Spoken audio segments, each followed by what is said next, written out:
Okay, so obvious place to start is a little bit of background on Salinity Solutions, sort of where the idea came from, when you started, and a bit of progress to date, maybe. Yeah, brilliant. So Salinity was founded by myself and several others from the University of Birmingham back in 2021, and it was founded really to tackle the issues that we're seeing with water scarcity and the climate crisis. And what we've developed really gets at the heart of the water energy nexus. We're in a situation where the world is consuming more than 4% of its annual electricity consumption on the distribution, transport and treatment of water. And as the world progresses in the way it's going to, we're going to put more and more energy into tackling this problem. Now, for me, I started this journey as a mechanical engineer with a real interest in fluid mechanics. And we developed a system that was perfectly suited to tackling water scarcity and humanitarian aid applications. It was solar powered. And over the last 10 years, we've developed this system, and then we founded Salinity. We've got more than 2,000 shareholders, and one of those shareholders is the University of Birmingham, who's also a significant investor.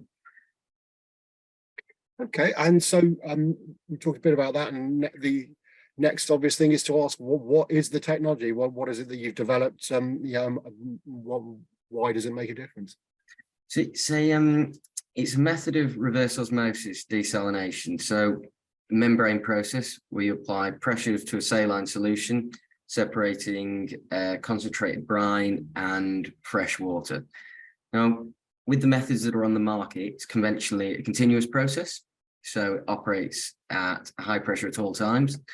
What we have is a batch process. So the batch process allows you to get to much higher recoveries of water. So what that means is converting the feedstock, turning a lot more of it into treated water, reducing the waste, but doing this without a significant energy penalty. So normally with these processes, when you try to recover more water from the source, you incur an exponential increase in energy consumption. But with the batch process, we can cut a significant amount of that out. So with the recoveries that we're operating at, 95% and above, we're saving more than 50% of the energy in comparison to conventional treatment systems. And to give you a bit more of an insight into how the technology works, we use a free piston to separate two streams, and we concentrate a batch. Now, that means that the pressure of the system rises over the course of the batch, and we end at the same pressure a conventional system would operate at all times. So we reduce the average pressure of the process. And then over the last few years, we've filed for 2 patents that are, well, one's at the global phase at the moment, the other one's at the PCT phase. We've got another 3 in the working. So it's a mechanical innovation in a chemical world. And in terms of its potential, I haven't been in the water industry for a wee while. Reverse osmosis, the perennial problem is the cost, basically. So obviously in the Middle East, it finds a niche, I guess, because they're not short of a few pennies with their oil, and they obviously need the water. They've got to pay for it. But say in the UK, for example, it's been looked at over the years, and basically they decide, however scarce water is, it's still too expensive to sort of go into whole scale. Is this something that potentially changes the whole economics outlook of that process and the potential therefore? Yeah, significantly. So what we do is we can reduce the operating costs significantly with very similar capex. And because of the way the technology works, it can be applied to multiple different sectors. So we're looking at the moment, we are working on upscaling the technology to these kind of large scales of treatment, but what it's also doing is it's opening up new opportunities. So with the existing systems, you can't at the moment get to these high water recoveries at a smaller scale. So you need multiple stages of operation, large treatment processes to be able to get to the recoveries we can. And with the way that the world's heading, it's not just these large scale systems that are needed. There's a much more decentralized approach to water treatment and water reuse. That's going to be, you can see it in the strategy of a lot of different companies. They're trying to take their technologies towards a kind of mobile approach. So over the next few months, we've got some trials coming up. So we're going to be running side-by-side tests with these systems. And this is really important for us to get the data points or improve to the industries how the technology performs in these different applications.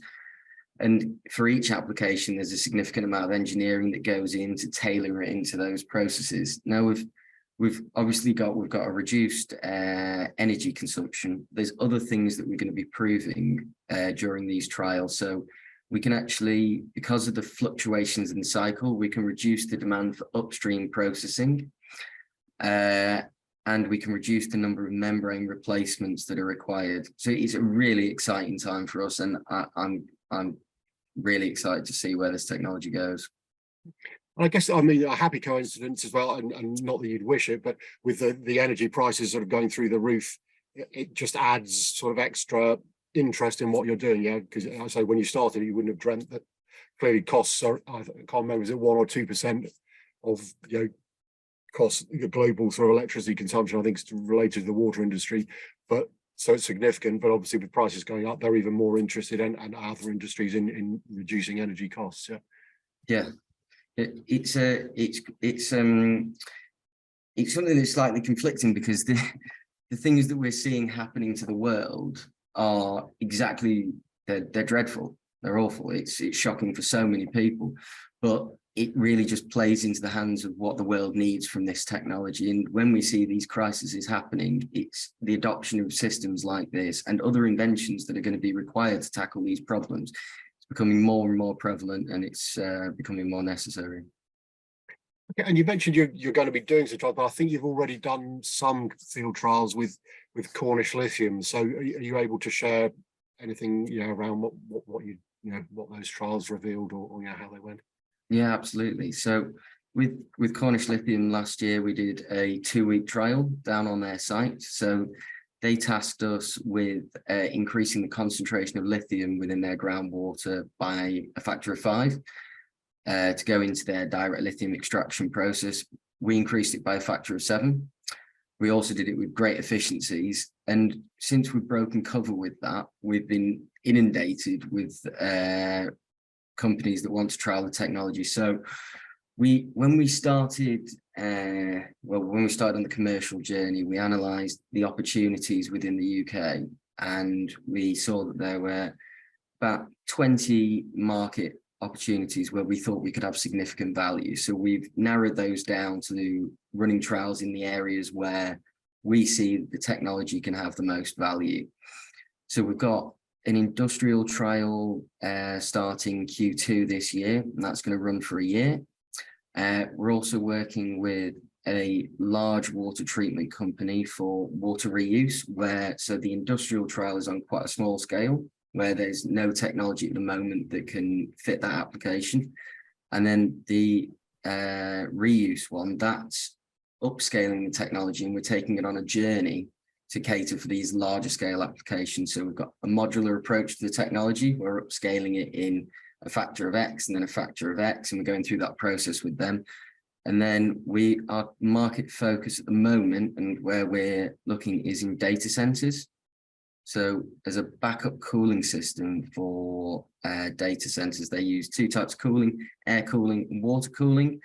And it's essential to have a water cooling system. One of the really interesting things about data is the speed in which these sensors need to be renovated, because the amount of data we're storing in the world is going up all the time. We've also very recently done a case study with a large beverage company, and we're planning a trial with them Q3 next year. But so being a beverage company, they've got a large range of places where this technology could fit, and they're excited about the breadth of it. They want to narrow down the opportunity where it can have most value within their chain at the moment. So we're doing that piece of work with them. So it's really exciting at the moment.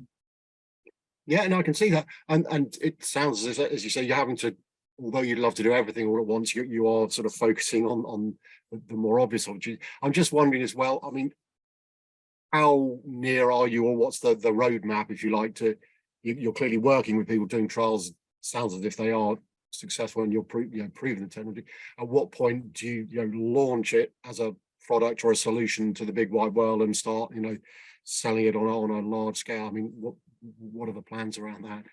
So we've got a current product at the moment, the SAM 50, that is processing 25 cubic meters of water a day, and it's doing so at a recovery of 95% and less than half a kilowatt hour per meter cubed of water, meter cubed of energy. Sorry. So we're starting with the low volume, high value applications where there's a real need for a technology that there's no solution. But as we were saying with the larger company, we're working in the background to upscale the technology to cater for a lot of other markets. So it's kind of two-stage approach, especially with our modular design. As we upscale the technology, we can cater for X proportion, and then we're going to the next phase with that to go up to these really large scales. But what the ambition for the founders of Salinity and a lot of the driver behind why the technology got to the point it was to be able to impact people's lives directly on a kind of humanitarian aid scale. So we're focusing on where we can see there being most value to industry financially to finance the business, but also impact within climate change, because it tends to be that it's the regulations around climate change that are going to drive the adoption. And then with the ambition to get this technology, once we've scaled it up and we've got the revenue we need to support ourselves, to get this technology out there to the communities that really need it. So, I mean, we're facing in the next kind of 10 years mass migrations around the planet because of water scarcity, and particularly in the East, this technology can make a really big difference on a smaller scale to impact people's lives directly. But we're focusing right now on the kind of impact on the climate where this technology can help with the water energy nexus. Okay, and I believe slightly sort of adjacent, but you've received a 29 under 29 award recognition. So I'm sure you don't want to blow your own trumpet too much, but just tell us, what was involved in that and how good it is to be recognized. I found it. I'm not one to blow my own trumpet, but I find it quite humbling. I'm really proud of it, and well, it was through the support of a lot of other people to say that what we've done here as Salinity is really impressive, and to get the recognition from a body like that and receive an award, I mean, it means the world to us. Yeah, it's really fantastic.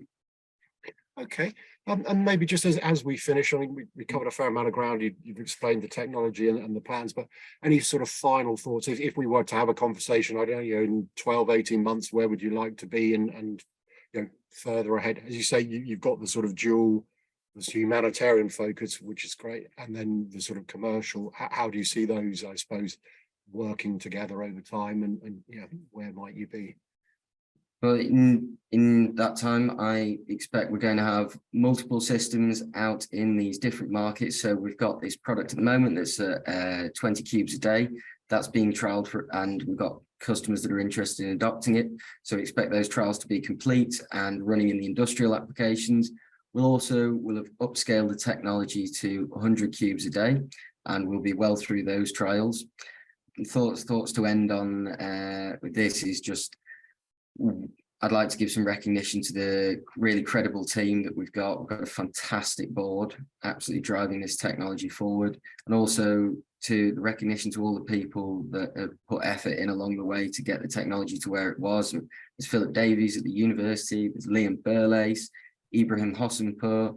They put a huge amount of work into getting the technology to where it was. I obviously did quite a bit myself. I automated the process for the first time, but if what we're looking for at the moment is, if there's anyone out there that's got water treatment challenges, particularly within these spaces, we'd love to hear from you. We'd absolutely love to see what our technology can do for you, how much benefit it can bring.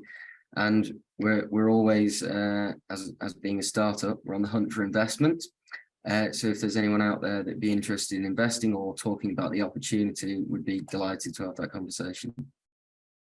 Okay, it's great. It's been lovely to chat to you, Tim. Appreciate your time. So thank you very much indeed. Thank you. No, thank you. Really nice to talk to you.